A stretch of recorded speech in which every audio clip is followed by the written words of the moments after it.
Hey guys, breaking news in the Bryan Kohberger case. There's a theory that I've had since the very beginning that apparently, according to sources at News Nation, is true. And sort of my theory of what happened was whoever the killer was, long before we found out that it was allegedly Bryan Kohberger, I thought the person responsible for this likely came in through that sliding glass door and had a target that was on the third floor. In particular, I continue to say and still believe that Kaylee Gonsalves was the target.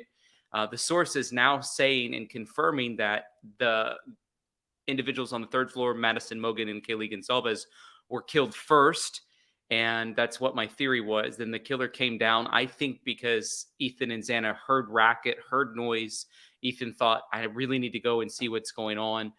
The source is now saying that Ethan was killed in the doorway of his bedroom, which is near the kitchen. And I thought, well, that's really in line with what I thought took place, especially since we saw some splatter in some of those photos from the kitchen. And then Xana put up a really strong fight and had some defensive wounds, but was killed in the bedroom. Now, there's a couple of things about this that's interesting, according to these sources. One, who's leaking the information? Because as far as I could tell, there's still a gag order in place. So somebody is leaking information that doesn't need to be leaking information. Number two, does this impact the case at all? I don't know. I mean, it points to Kaylee Gonsalves or Madison Mogen being a target, but that would have been easily identifiable by their wounds anyway. So the sequence of what took place wasn't as important. And then thirdly, you guys might remember the coroner said that they all were in bed. And so why was the coroner giving exclusive interviews where she was sharing information that turned out not to be true? And I, from the beginning, was like, I don't know why she's saying that. I sort of had a difference of opinion just based on what we saw in pictures and what I believe to be true as I was investigating the case. So at the end of the day, we're in a situation that doesn't lead to many meaningful answers or results, but it is a big piece of information. I want to share it with you from Ashley Banfield herself. With that in mind, let me let you know what these sources have told News Nation. Number one, they told us that the victims, Kaylee Gonsalves and Madison Mogen, were killed first, and they confirmed that Ethan Chapin and Xana Kernodle were killed on the second floor afterwards. And these are some of the other details that they have released. They said that Ethan Chapin was killed in the doorway of Xana Kernodle's room before the killer set upon Xana. The sources say that it appeared Ethan had stepped partly into the hallway where the attack may have begun. These sources also say that Ethan Chapin suffered a slash to the neck. But I have to say that both of these details are in direct conflict with what the coroner had originally told us right here. So yeah, she's picking up on that too. This is a direct conflict from the information that the coroner told us. So I think again, she's sort of sounding the bell on something that I'm sounding the bell on. Why was the coroner giving false information? And then I think about the information that the coroner gave to Kaylee Gonsalves' teenage sister, and it makes me think that that's pretty unreliable as well. On this program exclusively, and also they conflict directly with what police have said as well. And those two facts that are in conflict are that all of the victims were in their beds, according to police and the coroner. And according to the coroner, all of the injuries were stab wounds and not slash wounds. So I just want to play for you exactly what it was the coroner said in her words. Were any of them slashed? Were any of their necks cut? Or were these all puncture wounds? Well, it was a pretty large knife, so it's really hard to call them puncture wounds. And they were definitely stabbings. Can you tell me, when you say that they might have been sleeping, were they found in beds?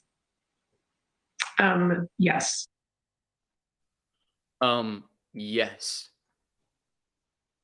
So those were the facts that the coroner told us. And like I said, it is in direct conflict with what these two sources familiar with the investigation are now telling us as well. That obviously needs to be sorted out and likely best in a court of law as well. Also want to tell you these other details that we have learned from these two sources, that Xana Kernodle put up a fierce fight when the attacker set upon her.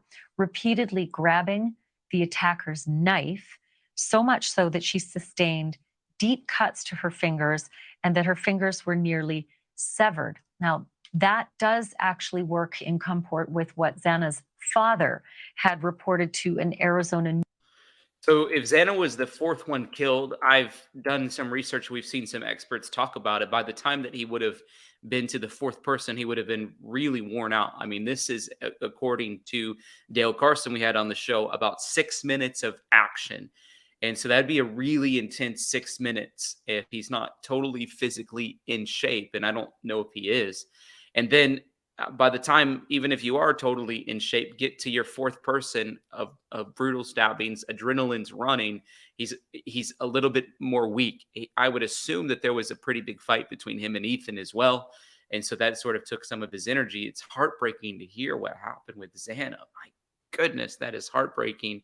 That she was grabbing the knife and grabbing the knife and grabbing the knife. That would have been a big fight, and it just shows a little bit about her character, the tenacity that she had in her. News outlet about what he knew. Thank you for watching. Go to news. So I also want to share this tweet from Jennifer Koffendorfer about this. I thought it was really interesting. She said, big, She says, please watch below the news source information. Okay, so we just shared that with you. She said, but compare what we just learned to Papa Rogers.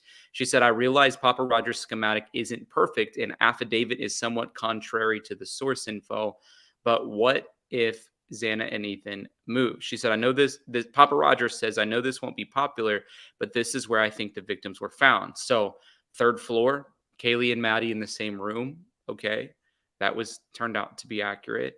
And then the second floor, you see Xana in the bedroom and you see Ethan in the living room. And so I don't know if, is that the right bedroom that they were in or not with Papa Rogers. So let me see if people are responding to it.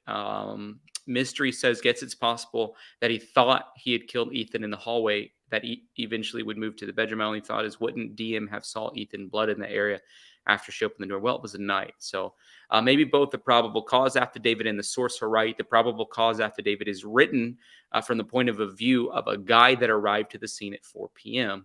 The body could have been moved previously by friends. So there's a lot going on here that needs to be unpacked for sure. I want to hear what Joseph Scott Morgan and Phil Waters have to say about this. Phil, I want to begin. These are people that we've relied on heavily over the course of this investigation, in particular Phil Waters, but we have listened to Joseph Scott Morgan quite a bit on various interviews and really gleaned from him as well. In with you, if I can, this new information that is coming to us from sources close to the investigation. It really does fly in the face of what the coroner had reported earlier. Is it possible that both things can be true at the same time, what the coroner said and what these sources have said? Well, good to be back with you, Ashley. Yes, the short answer is yes. When I listened to what the coroner shared, those are very, very general terms, very general comments. So, and now we're talking about specifics.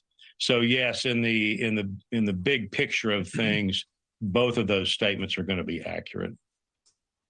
And then the notion that Ethan may have made his way partially out into the hallway, is it possible that maybe the attack began there but then ended in the bed? And forensically speaking, and I'll get Joseph Scott Morgan to add to this in a moment, they would be able to tell, the murder investigators would be able to tell?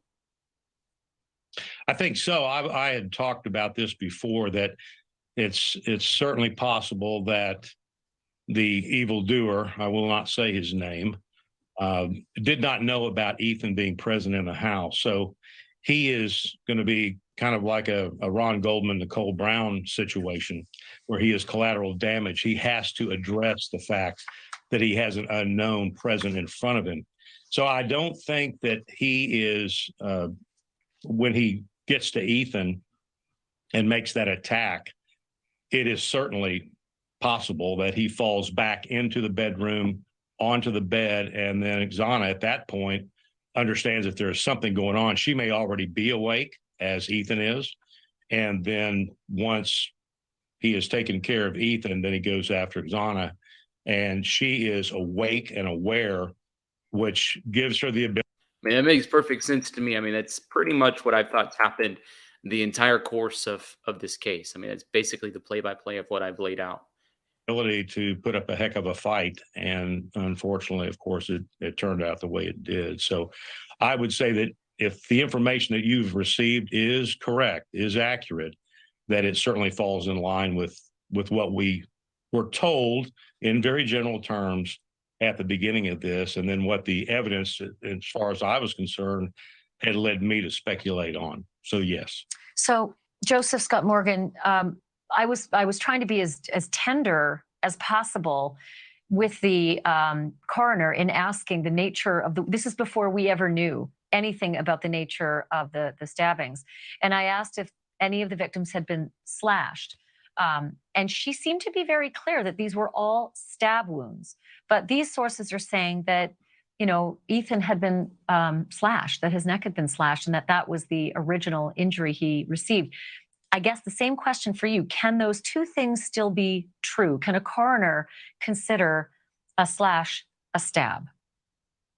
If her assessment was made merely by what she saw at the scene, I'd say, yeah, they could be true. Those two things could be true. Well, I'll stop you right there. I asked her that. I said, were you present for the autopsies? And she said, yes. No, I said at the scene.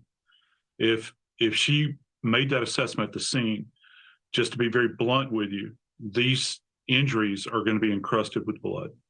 It's hard to make that assessment at the scene. Yeah, and then to Ashley Banfield's point, she's not making the assessment based off of what happened at the scene. She's making it also what she's seen at the autopsy. However, if she went to the post, this would have been easily visualized at that point in time. And not only is the injury to the neck a slash, allegedly, according to this person, but these injuries that you're talking about on the hands, these are going to be incised wounds as well. Very interesting. Well, guys, thank you so much for taking a couple of minutes to watch this video with me today.